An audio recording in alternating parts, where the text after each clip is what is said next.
Welcome back to another edition of Church History. Glad that you've come out on this cold and wet night to join us, or for those of you who joined from afar and not coming out in the cold and the red and the wet and the rain. And so once again, glad that you're here. Over the last few Wednesday nights that we have gathered together, I've been talking about the early church, the period of time from Pentecost up until roughly the end of the 3rd century. So the first 3 centuries of the church, from about 30 AD up until roughly the end of the 3rd century, or right around 300 AD. But tonight we're going to move into another period of the time of the church. The one thing that demarcates, or characterizes, a better word, characterizes the life of the early church was, of course, persecution. It was the defining thing that was the element that made the early church what it was. Most particularly, as we noted last week, the fact that it was the means by which God made the scriptures go forth throughout the world. It was under persecution that it was that the scriptures were promulgated, that's the word I'm looking for, throughout the world. And so it was a period of time marked by a number of things. There were a number of early church fathers that taught and preached in that time period, but probably more than anything else, the one thing we want to really consider is the persecution of that particular day. Which leads us now to a new era in which we're going to find the church and the state intertwined with one another. And so we're moving now tonight into a period of time known as the imperial church. And this will be from roughly the beginning of the 4th century to approximately 420, right, in the early part of the 5th century. You will notice it's a relatively short period of time, only about 100 to 120 years in length, but it is extremely important in the history of the church. It is during this period of time that we see some of the gravest issues arise in the church theologically. We also see some rather new things appear ecclesiologically in terms of the structure of the church, the organization of the church, and of course, as I just mentioned, the intertwining of the church and the state and the effects that's going to have upon Christianity moving forward. And so we need to spend some time in the imperial church. And there's going to be a number of things we're going to look at during this time. We're going to talk about some of the theological issues that need to be addressed, some ecumenical councils that will occur during this period of time. We're going to talk about some leading figures during this day, up and including Augustine of Hippo, as well as just the general state of the church as it goes through this particular period. But it has to start somewhere. Just as the early church began with Pentecost, there is an event that starts the church in this new era. In other words, there's a very specific event that takes place which demarcates the break from what we would call the early church into the imperial church. And it is centered around a man by the name of Constantine the Great. Constantine the Great. Now, you remember last time we were together, I talked a little bit about the fact that the persecution in the early church waxed and waned over time. It wasn't a straight line kind of thing. There were times in the church where there were great persecutions that broke out. But then there were other times when there was relative peace and Christians were able to go about their business of living their lives and trusting in Christ and worshiping and so forth. And so it went up and down. As we get to the end of the 3rd century, as we approach 250 or so, we go through a period where we have a relative peace. Really from about 259 and Valerian forward, we find ourselves having a relative peace in the empire for believers. They're able to worship God without a problem. And then along comes a man by the name of Diocletian. We talked a little bit about him. I mentioned him in our last study. Diocletian rises to the emperor, becomes emperor around 284. And Diocletian realizes that the empire at this point is simply too large to manage as one man in one place. Now, that would be odd because most emperors believed that they were perfectly capable of handling the empire, but this man, being somewhat wise, although he turns out to be foolish, he realizes that this is a massive empire. I mean, you think it all the way from the Indus River in the east towards India, through all of the Middle East and into Europe. This is a and all of northern Africa as well. You're talking about a massive empire in terms of distance across that much space. So Diocletian decides to put together something called a tetrarchy. When you think of a monarchy, you think of one-man rule, mono, one man. A tetrarchy is four men ruling. So he puts together something called a tetrarchy. He establishes two primary emperors, one in the east and one in the west. He himself being the one that will rule in the east. And he establishes a man by the name of Maximian in the west. And these two men are called Augustus. That word in Latin means most honorable, the most august, right? Augustus. So the most august, and it's also by the way, the name of a man who had previously been emperor, Emperor Augustus. Remember, Jesus was born in the reign of Augustus. His name became synonymous with greatness, and so he took the name of Augustus over himself, as well as Maximian in the west. Under these two emperors, then, he established two lower emperors known as Caesars. Again, that's a title, not a name, right? Julius Caesar is a title. And so he establishes a Caesar under himself, Galerius, and under Maximian in the west establishes a man by the name of Constantine. Constantius. Constantius is the father of Constantine the Great. So you have two Augustus and two Caesars at this time. Now, at this particular point, of the four men, only Galerius, who is the Caesar under Diocletian in the east, is the only one that seemed to have any enmity with Christians. And he breaks out an entire new persecution against the Christians from the east. He wanted all Christians expelled from the military. He believed that when it came time for the Christians to have to fight, that they would abandon ship because they were Christians. And so he wanted them all expelled. And so he went to Diocletian to insist that he push all of these out. By the way, military service in the early church was typically condemned by the early church bishops and so forth. You didn't serve in the military. That was pagan and you didn't go there. But there were many who did. And so he convinced Diocletian to issue an edict expelling Christians from all public service. Now this is in 303, so just as we cross into the 4th century. This Caesar below Diocletian in the east convinces his Augustus to issue a decree to have all Christians expelled from public service, not just military service, for all public service anywhere in the empire. There was a fire that broke out in the imperial palace sometime after this, and Galerius blamed the Christians.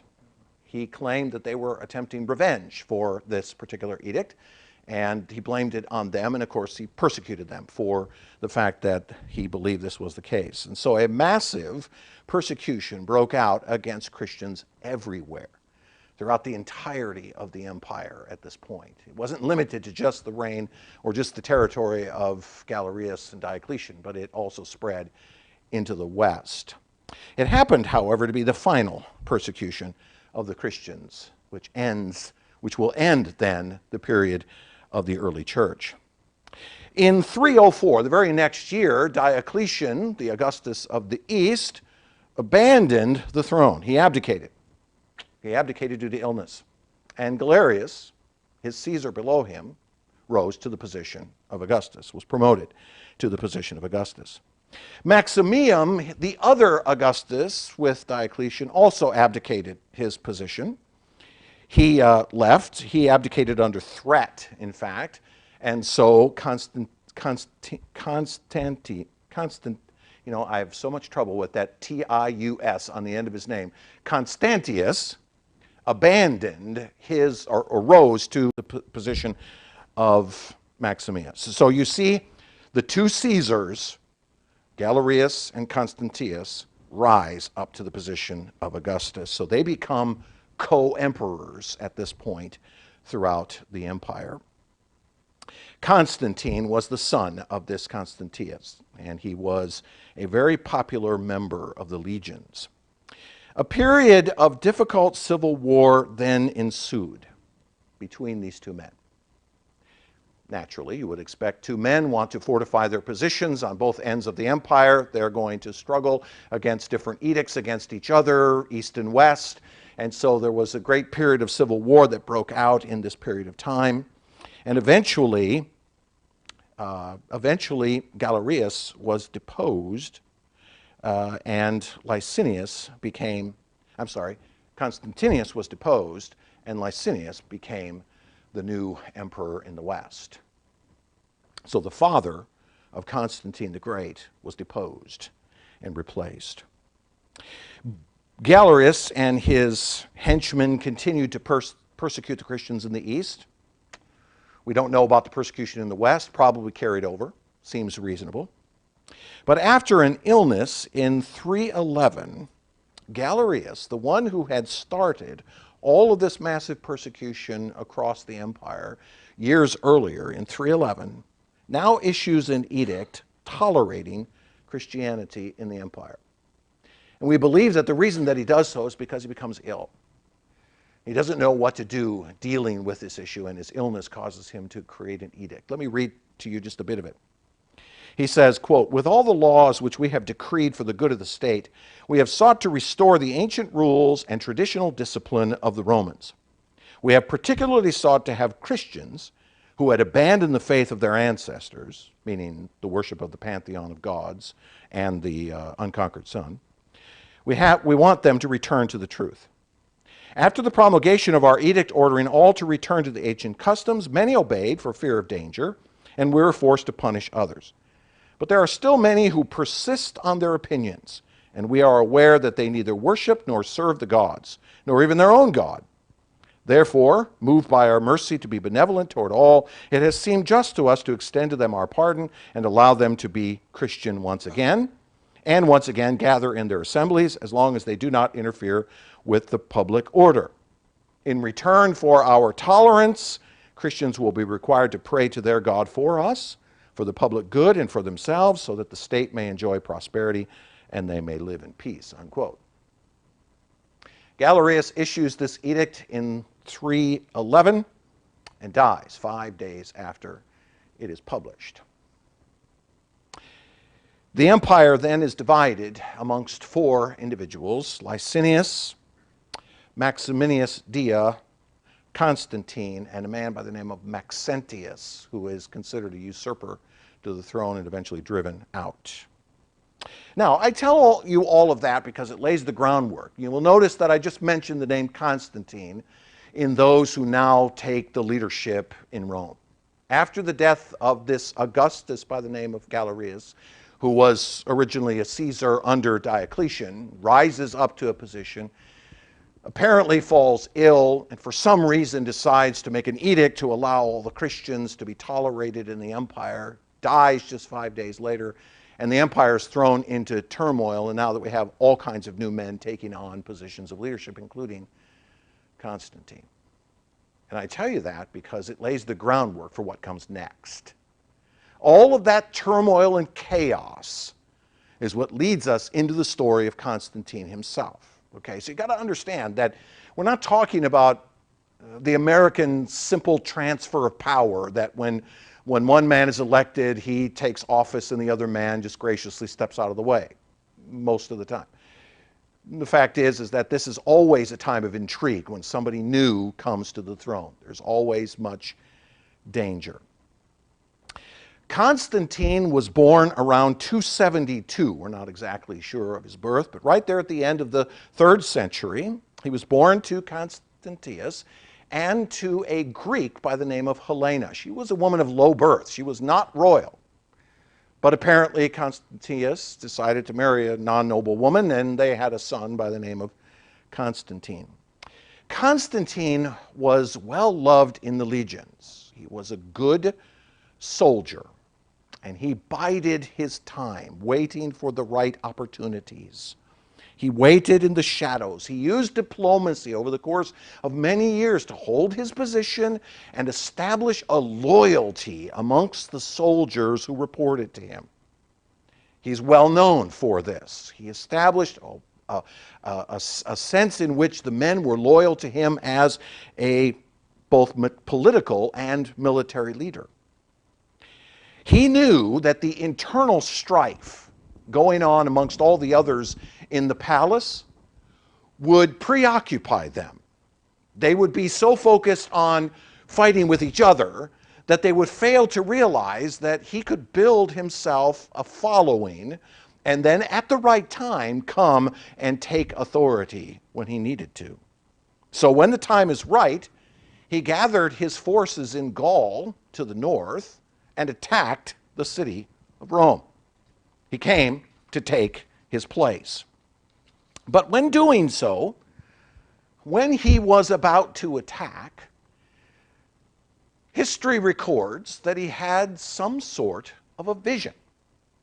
He had some sort of a vision, and it was, as some historians called it, a vision from the Christian God. One Christian chronicler said that he saw a vision in the sky. What he saw in the sky were the words written in the sky, "In this you shall conquer." And it was a vision of the cross with these words emblazoned upon it. "In this you shall conquer." Another Christian chronicler said then that he decided, after seeing this vision, that he would put a symbol on the shields of his soldiers. It's called a labrium. A labarum. I think that's the proper labarum or labrium. It's basically the first two letters of the word Christ in Greek. The letter chi, which the letter chi in transliterated into English is an X, a capital X. And the second being a rho, which we would see as a P. So you might have seen this symbol. It's still around even today. Imagine a capital P, a large capital P, with an X through the descender from the letter P. You've probably seen that. You may see it even in Greek Orthodox, often have that symbol in their churches and so forth. It's called a labrium. It's the chi and the rho put together. And by the way, that's the word Xmas, where you get Christmas from, is the shortened form of the word Christmas. And many people say, well, they're Xing Christ out of Christmas. No, it's coming from that first letter, that X that we would see, the chi in Christmas, as Xmas. So it's just a simple version of the word Christ. It is here that Christians speak of Constantine's conversion.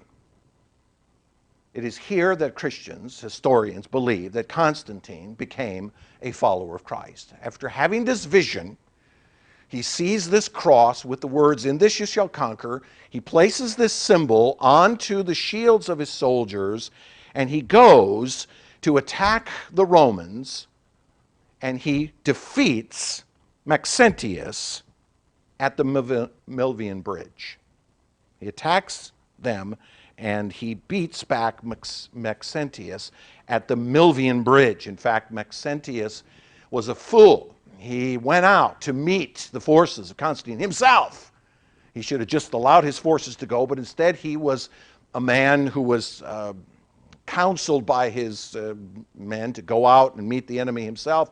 He went out on the bridge and literally fell off the bridge and drowned in the river below. And the result was that Constantine was able to beat the forces of Maxentius and now take control of the western half of the empire. Constantine then met with Licinius, the other Caesar from the east, at Milan, and they came together to produce an alliance. We call it the Edict of Milan. Comes out in 311. 313. Comes out in 313. 2 years after the pronouncement of Galerius, remember, that I read to you a minute ago. This edict pronounced two things. Number one, that all Christian persecution was to stop. And number two, that all properties and materials previously owned by Christians were to be returned to them. Now, originally Licinius did not want to agree to this, but Constantine forced him to do so, and he did. There's some suggestion that he did not abide by it, that on the eastern side of the empire he did not abide by it, but nonetheless the edict was there. Now, many will point to 313 then, the Edict of Milan, as the beginning of this new age of the church, where now the Christians have no persecution and their properties returned. But I would argue, as many historians do, that really it's the Edict of Galerius that I read to you a minute ago that becomes the foundation for this new time of the church. That Constantine and Licinius are simply building upon what Galerius had already established, that the Christians were now free to live their lives. Okay? Now, this is going to change everything. Okay? This is going to change everything at this point for the Christian church. Constantine then moved to complete his rule over the entire empire. Naturally, ruling from the west, he would also want to rule over the east. So Licinius in the east is standing in his way. Both of the men, by the way, desired to be the lone emperor, of course. And there was much disagreement amongst Christians in this territory, in the territory of the east. And the various skirmishes that took place in that time were often blamed on Licinius. In fact, Constantine himself would often start rumors on the east side that Licinius was doing things against the Christians in violation of the Edict of Milan. Guy was smart politically as well as militarily. When Constantine chased a band of barbarians into Licinius' territory, Licinius saw it as a provocation and prepared for war. But he had a problem. He was a superstitious man, and when he saw that the soldiers of Constantine were coming with that labrium on their shields, that Chi Rho on the shields, he instructed his soldiers, don't look at it. Don't look directly at it. Now, try to imagine yourself being a soldier going into a battle where you're facing a line of shields coming at you with this symbol on it, and you're told not to look at it. It's going to make it a little difficult to fight the battle, isn't it? But this is the world in which we live. So Constantine's forces overwhelmed Licinius's. And for many Christians living on both sides of the empire, but particularly on the east, when Licinius was defeated, many Christians took it as a sign from God that Constantine was indeed sent by God, that he was in fact a messenger of God, that he had come to accomplish what generations of Christians had prayed for, which is that the persecution of the Roman Empire would come to an end because a man would rise to the position of emperor who would himself become a Christian and lead the Roman Empire into an age of Christianity, a golden age of Christianity. You think about that. I mean, even in America, we've sort of had this same sort of thing. I mean, how many times have you heard it said over the years, especially those of us who are older, wouldn't it be great if we could get a Christian in the White House, right? What if we could get a true believer in the White House? Imagine what America would look like, okay? So the same idea is being perpetuated here. Licinius is taken out by Constantine. Constantine has had some sort of vision from God. He has put a symbol of the Christ on the shields of his soldiers, and they've had victory over the forces of evil. And the result now is a new golden age of Christianity in the empire. And as I said, this is going to change everything. This is going to change everything. Licinius himself was murdered in 324, and Constantine took sole control of the empire at that time, ruling for 13 more years until his death in 337. He was a fairly young man when he died. Now, let me pause at this point and ask the elephant in the room question. And what would that be? What's that? Was he truly a Christian? Yeah, we ought to be asking that question right about now. Was he really a follower of Christ? There are two diverging views here. Obviously, there's only two possibilities to the question, right? There's either yes, he was, or no, he was not. And so there are some who believe that he was not, in fact, a genuine believer at all. They argued that he used Christianity for his own ends, but he was not actually a genuine believer. And there's some evidences of that we can point to. Number one,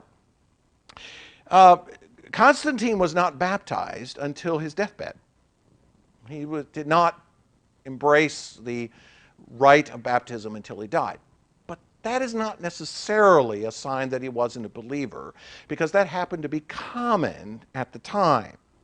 There were those who believed that, of course, some of the traditions that had begun to grow up at this particular point, which we find even coming to our day, are things like the fact that there were many who believed that baptism was, in fact, a washing away of real sin, and so you didn't want to, be baptized and then pile up a bunch of sin after you're baptized. You waited as long as you could, and then you got baptized just before you died so that you had your sins washed away. In fact, we can find the rite of extreme unction going back to this reality of priests coming and praying over people who are almost dead so that their sins are washed away before they died.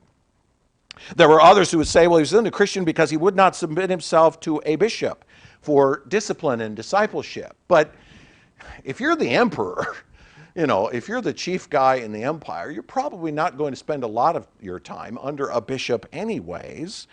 And as emperor, he always considered himself to be the bishop of bishops anyways. I mean, after all, if I'm the Christian and I'm the emperor and the church is now looking to me, then I'm kind of the bishop of bishops, right? I'm kind of the pope of the time.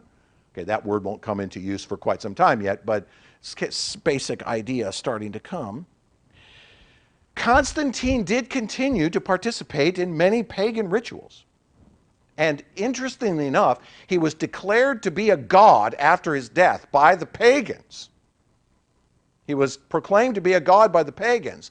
At the same time, he was declared to be a saint by the Eastern Church. So what you have is today the feast of St. Constantine, who's also a pagan god. Was he really a believer? Don't know. Something else to consider, and this is a myth that needs to be dispelled. Constantine never actually declared Christianity to be the official religion of the empire. We sort of assume that's the case, right? Because what happened is Christianity became the nominative religion of the empire. But there's no indication that there was ever a proclamation by Constantine that he declared it to be so. That's always been a disconnect. If he was in fact a true follower of Christ, why didn't he make it official in the empire?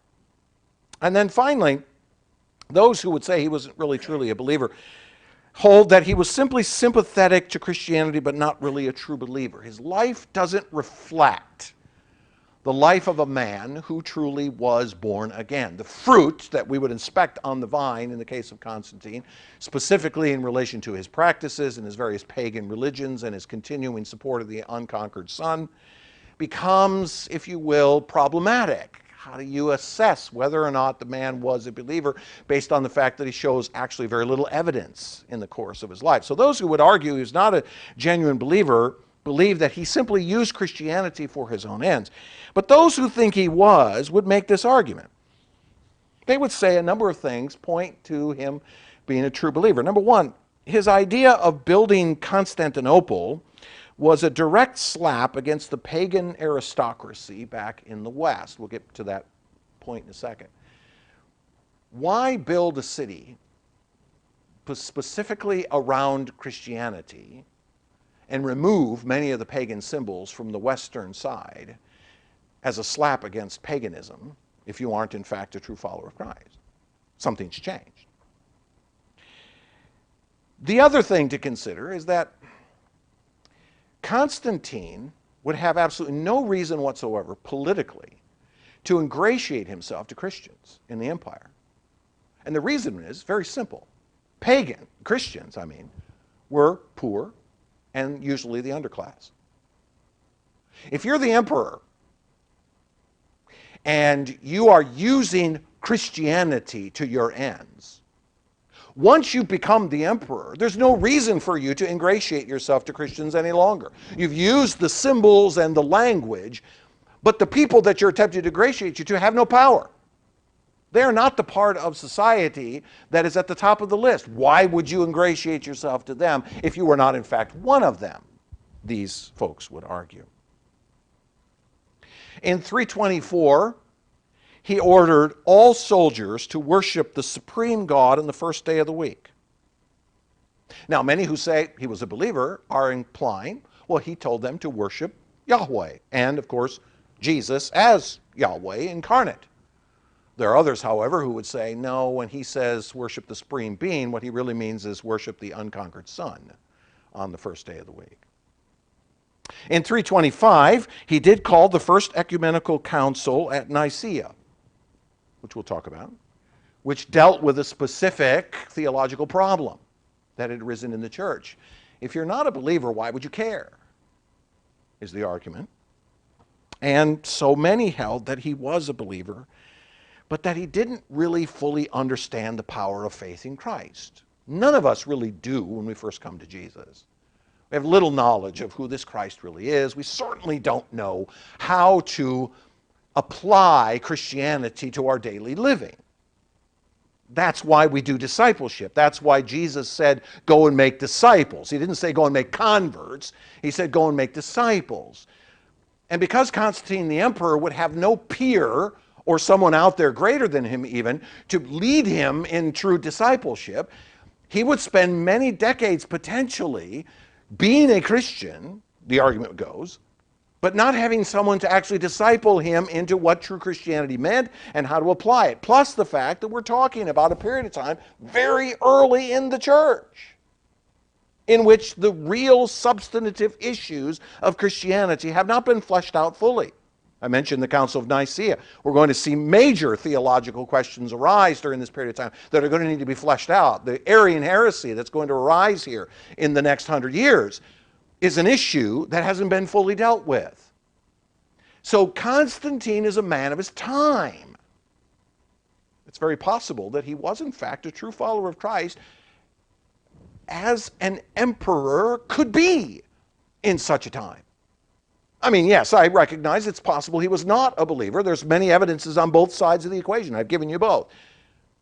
So only God knows whether it truly is. Now, this is a good reminder to us that in Reformed theology, we always have for ourselves something to fall back on in this, and that is that we don't have to look at the life of the man to determine whether or not he is a believer. We can give it to God because we know that God has purposed who his own are. God has purposed who his own are. If Constantine's name was written in the Lamb's Book of Life prior to the foundations of the world as part of the decree of God to save a people in Christ, then that's God's choice, and that is what God chose to do with Constantine and as far as Constantine made it in the world in terms of his understanding. If not, it's still in the hands of God one way or the other. That's always a good reminder, by the way, to our Arminian friends, to ask them, how do you really know?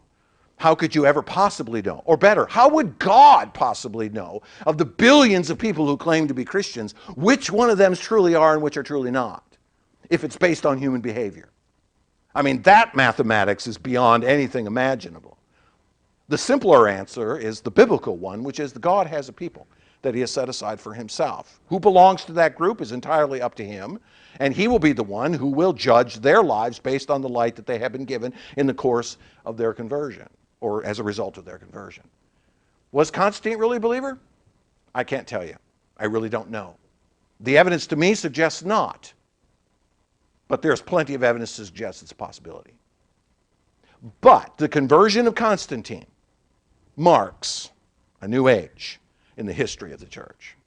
His effectual conversion, if we'll call it that, changes the church dramatically. And so let me talk about some of the effects of Constantine's conversion, okay? what are some of the immediate effects? And then we'll talk about some of the more long-term effects. And then over the course of the weeks to come, we'll be talking even more about how this plays itself out. Constantine dreamed of a renewed empire. You remember the last time we were together, I talked about a man by the name of Decius who believed that the Roman Empire needed to be restored to its grand glory from years ago. And so he tried to reimpose Roman traditions and pagan ideologies back upon the people. Well, Constantine had a similar kind of dream. He believed that the Roman Empire could once again be restored to its glory when it was a great and powerful empire. I would argue it was great and powerful at this time, stretching from the Indus River all the way to Great Britain. But there was still a sense in which it was decadent and it was beginning to start losing battles against the barbarians and so forth. And so it wasn't at the height of its power anymore. And Constantine dreamed that it could be. But he sought it out through Christianity. In other words, he believed that he could become a Christian emperor and produce a Christian empire, as I said a moment ago, with him as its ruler. But his problem was, and he saw this well, that the decadence of Rome itself was a problem. The elites, the powerful in Rome, the Senate and all of the other elites in the Republic or the former Republic, were standing in the way of a true Christian empire.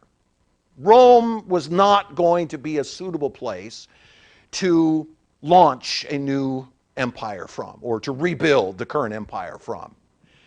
And so Constantine looked to the east from Rome.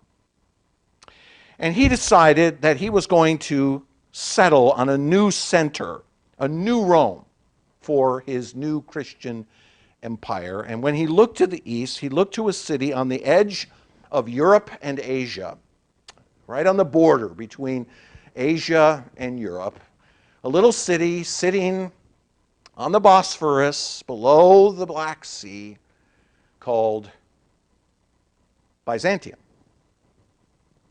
And this little city, he believed, could be the place that would be a bridge between the East and the West.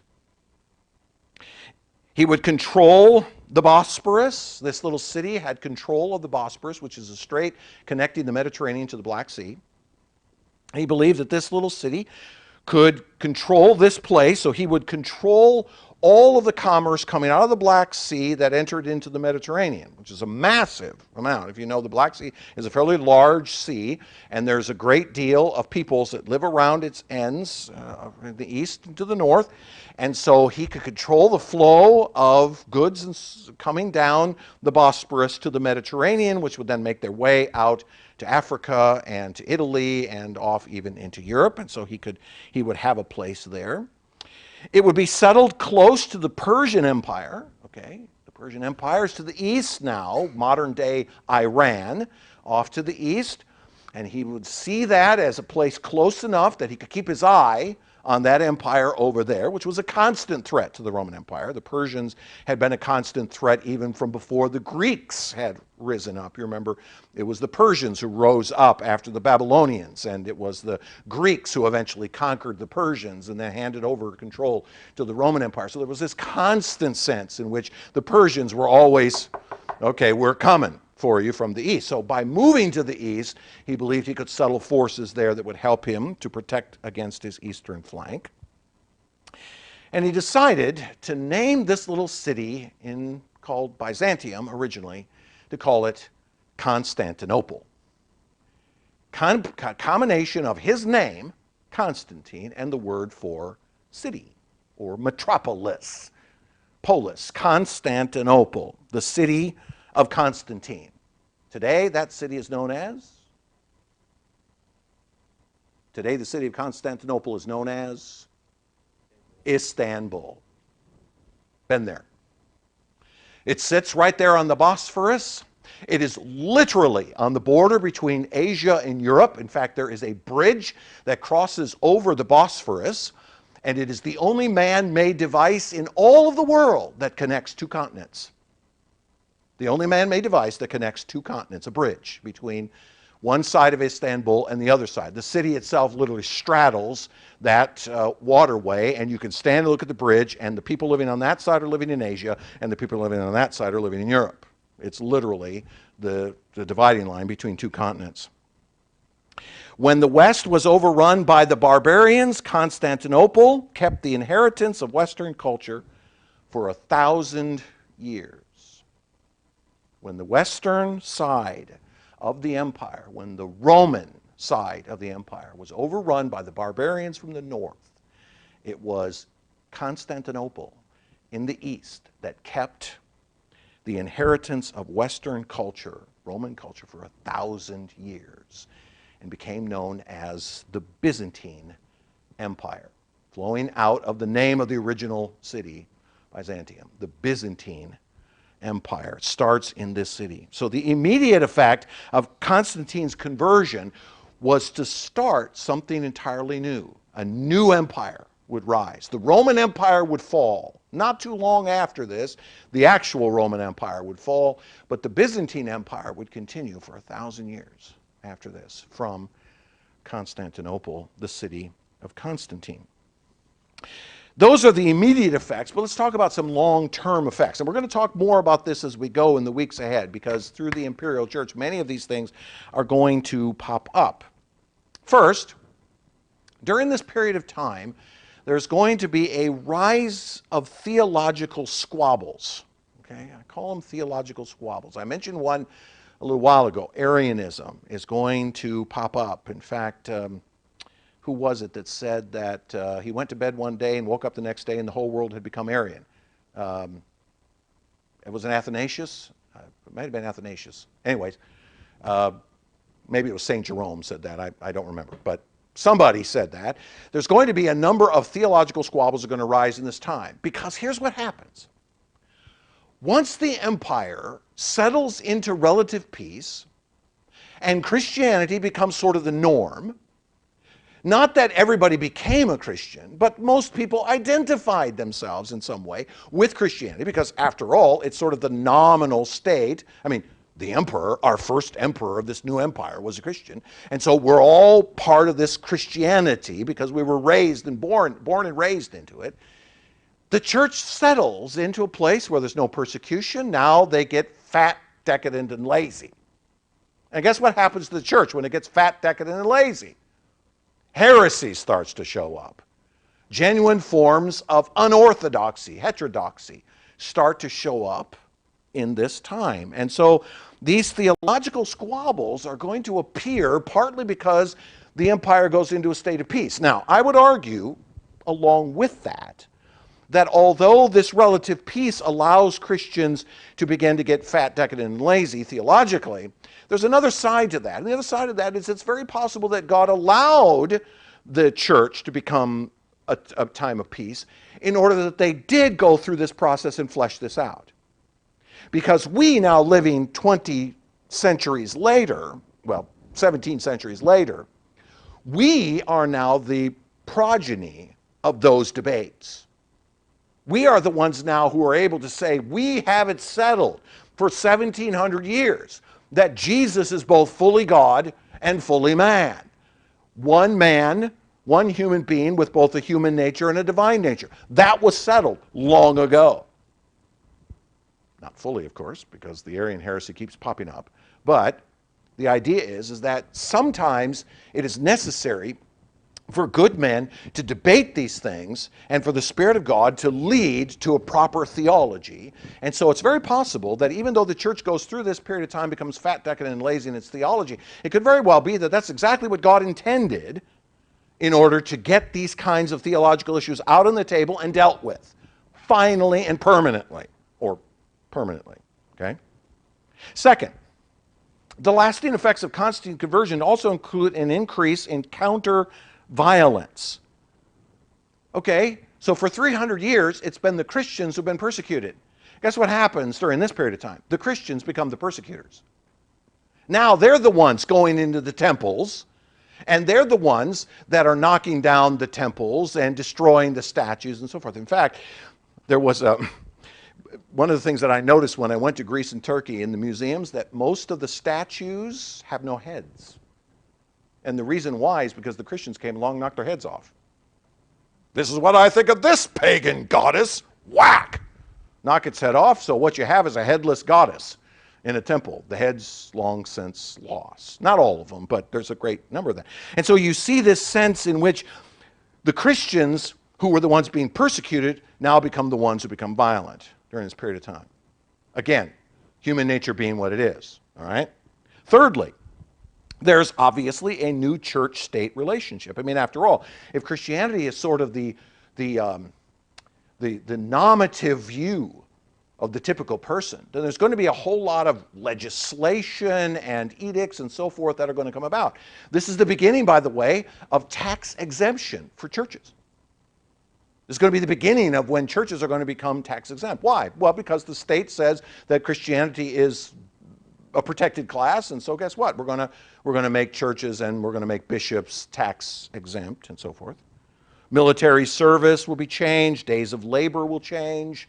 The idea of not working on Sunday will become an issue. Even morality will be legislated into existence in the sense that now that Christianity, which holds a certain morality, a certain view of God and work and God and certain sexual practices and so forth, a lot of that stuff will start to be codified into law, as though you can somehow change people's morality by virtue of codifying it into law. There will be, of course, a boom in the number of people joining the church claiming to be Christian. I mean, after all, if I'm Joe and I want to start a business, it might be good for me to be a part of a Christian church somewhere where I have a few contacts for my new business, right?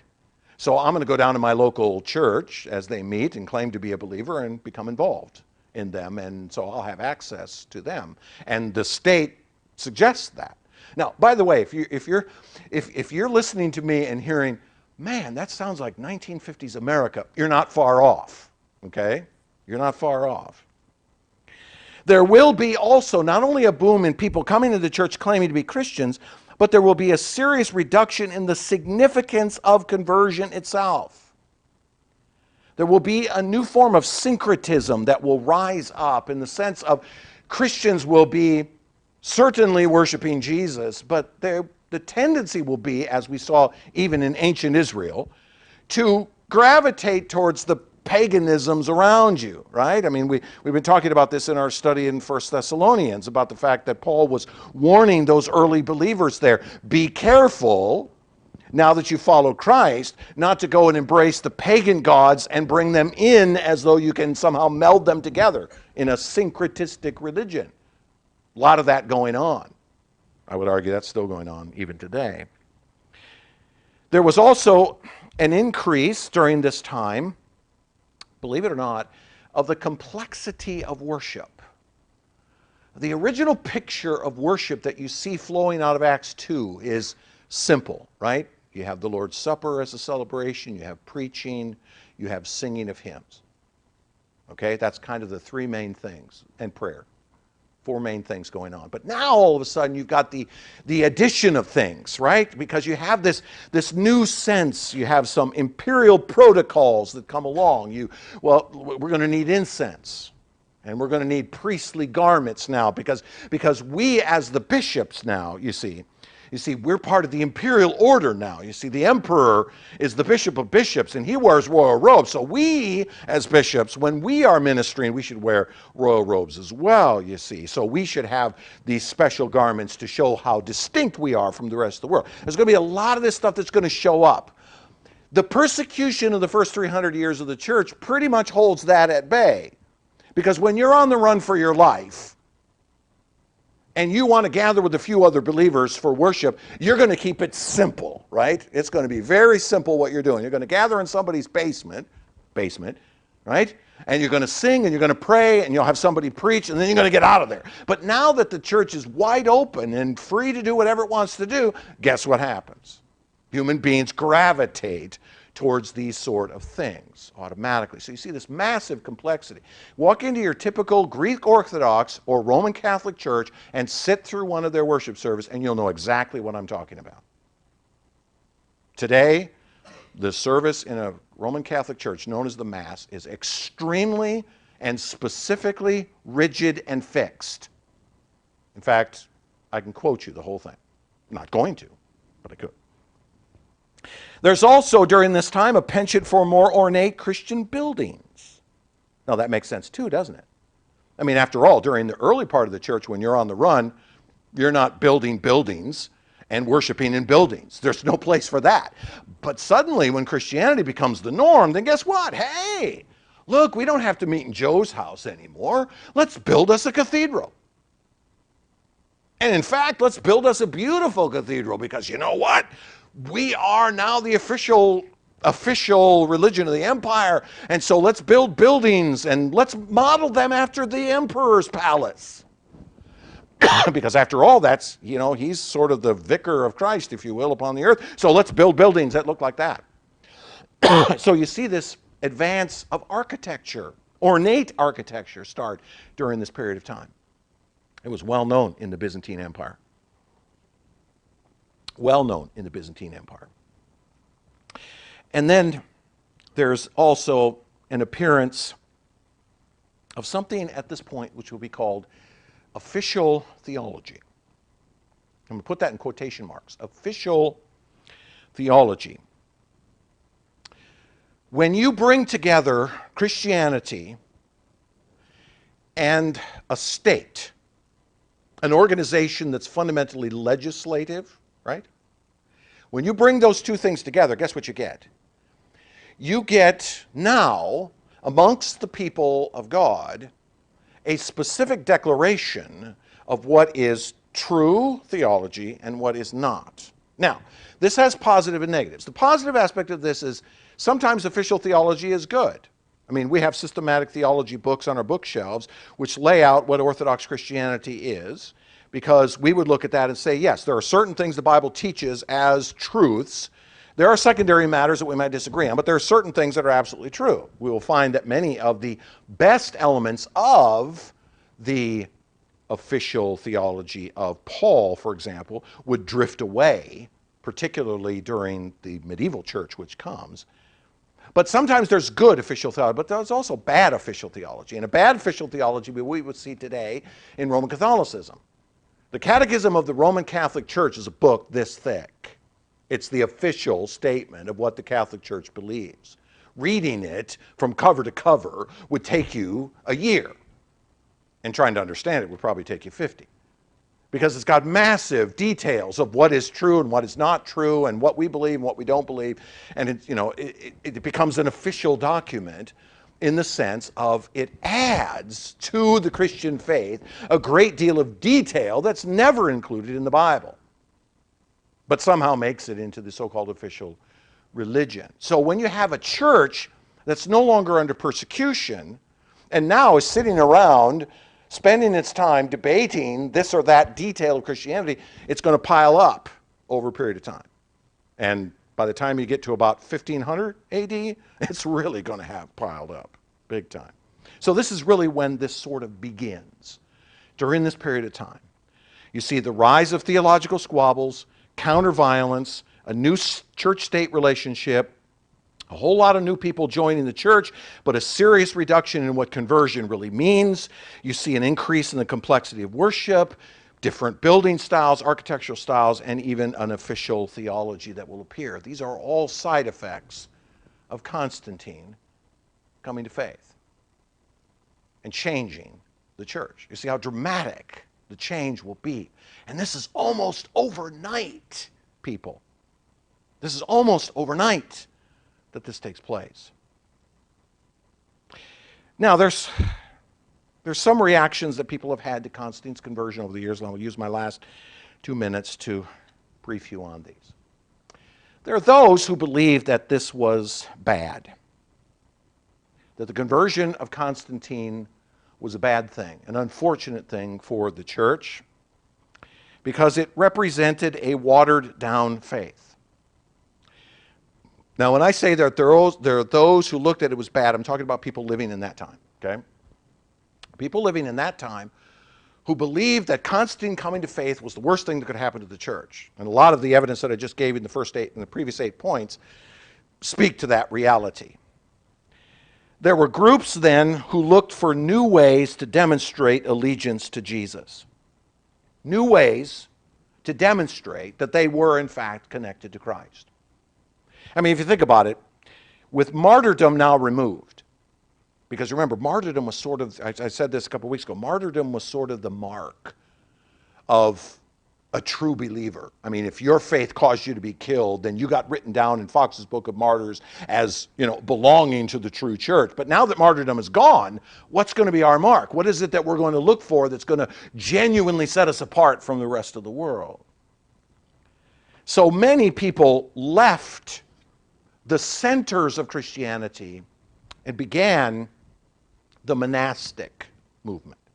It's during this time that you find many Christians who decided, I'm going to leave the Constantinople, I'm going to leave the church in Constantinople, and the friends of mine and us we're going to move out into the desert, and we're going to go live in a cave, and we're going to worship Christ in there. The monastic movement became sort of a counter movement against the rise of an imperial church and the various things I talked about a moment ago. Now, there were those, however, at the opposite side of the equation who said, no, this is good for us, because it represents God's favor upon the church. We can now turn our attention away from running from our enemies to pursue more intellectually what Christianity is all about. Now, there is truth to that, and I would agree that that is a very real thing, in the sense that these were men who were now, as I said a moment ago, able to go and sit down and start debating the great truths of the faith. Was Jesus fully God and fully man simultaneously? And what does that mean? And how do we respond to the Docetists? And how do we respond to these other groups who would claim different positions of who Jesus was? And so there was a great intellectual increase during this period of time. And it began a period of various ecumenical councils that were retained in order to try to develop true biblical doctrine. So those who saw it as a bad thing went away and hid in their caves and tried to live the ascetic lifestyle of trusting in Christ and setting themselves apart in that way. And then those who stayed behind, who saw it as a good thing, said, let's pursue an intellectual perspective. Let's look into these things in a deeper way. Let's start writing systematic theologies, for example. Let's start dealing and debating with some of these issues. Now, again, none of these things are going to go perfectly. The monastic movement had serious problems with it, and so did the intellectual realities on the other side. None of this was perfect. In fact, the next 120 years are going to be a very difficult period of time, especially when we talk about the Arian heresy and we talk about the various councils. There are going to be some serious problems that are going to come up in this period of time. So it's really hard to step back from Constantine and say, boy, it was a good thing that God brought him to faith. That's open to much debate. And over the next few weeks, as we look at these various things, you'll be, excuse me, you will be assigned to decide whether or not you think it was, in fact, a good thing that this occurred in this period. But in any event, what we do know is this: the sovereign hand of God led it through this period, and the gospel of Jesus survived it. It survived, even to today. Which is a testimony, of course, to the fact that regardless of what age we're talking about, ultimately it is the Spirit of God who is moving the gospel from generation to generation. And a lot of the time, the issue doesn't really have to do with these great expansive realities of an emperor coming to faith, but rather individuals set aside by the Spirit of God, living out their lives, trusting in Christ. And more often than not, that becomes the foundation of a church continuing from generation to generation. Raising our children, the nurture and admonition of the Lord, and passing on the faith from generation to generation. The rest of it sort of becomes noise over the top. There's a stream below that, though, I think. We must not forget. All right, so we start this new period of the church with the conversion of an emperor and the whole-scale change of Christianity from this point.